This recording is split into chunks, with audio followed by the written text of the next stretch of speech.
All right, let's get sexy with this. Now, you really want to turn out your friends and show them a good time? There's nothing more sexy than a bowl full of mussels covered in white wine, cream, and butter.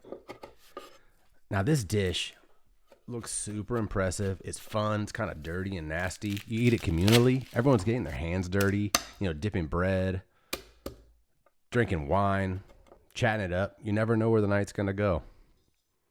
So I first had this dish at this beautiful beachfront hotel in San Diego.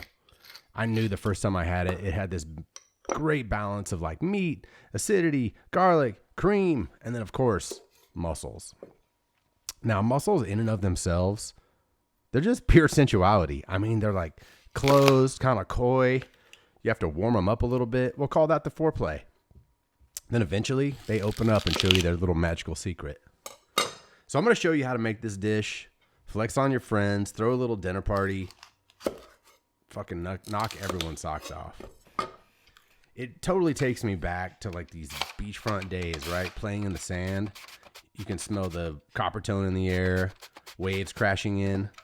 Eventually the sun's going to set though. You want to put together a little after party. Now here's what you do.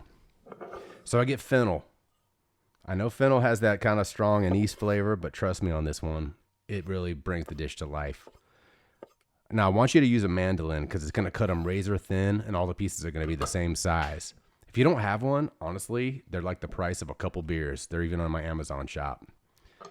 Now next, I love like a Spanish chorizo. It's smoky and it kind of has that paprika chili powder flavor. And I don't know what else is in it, but casein, man, it really just brings the dish to life and kind of adds a little bit of a meaty texture. So we'll make a compound butter with garlic, herbs, a little lemon, kind of get that ready in advance, some fresh parsley, olive oil, and then we'll get it all going. So get yourself like a shallow fry pan. Doesn't have to be anything special. Start off by browning your chorizo. Kind of get a little crisp on the end if you want. If you need a little olive oil, you can use it, but eventually that sausage is going to kind of bring some of its natural fat out. Add your fennel. It's going to have that kind of fernetti, funk that's just going to like be something that they're going to taste in the back end. They're not going to know. I love tomatoes for a little bit of acidity.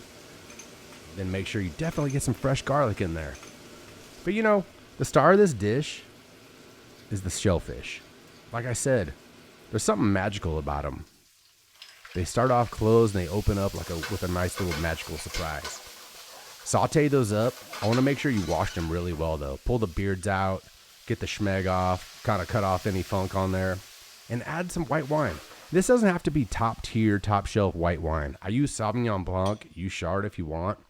But man, this does not have to be anything special. You're not drinking it. Like I said, we use the word sexy a lot, and I think it gets overblown. But to be honest, this is sexy. What's sexier than like dipping bread, finding your little secret mussels, talking over white wine, having some fun, looking at the sunset, overlooking the Pacific Ocean. I hope you make this for your team. You guys are going to have a lot of fun. And I'm telling you, you never know where the night's going to go. So peace out. This has been Rue Boy. Have fun.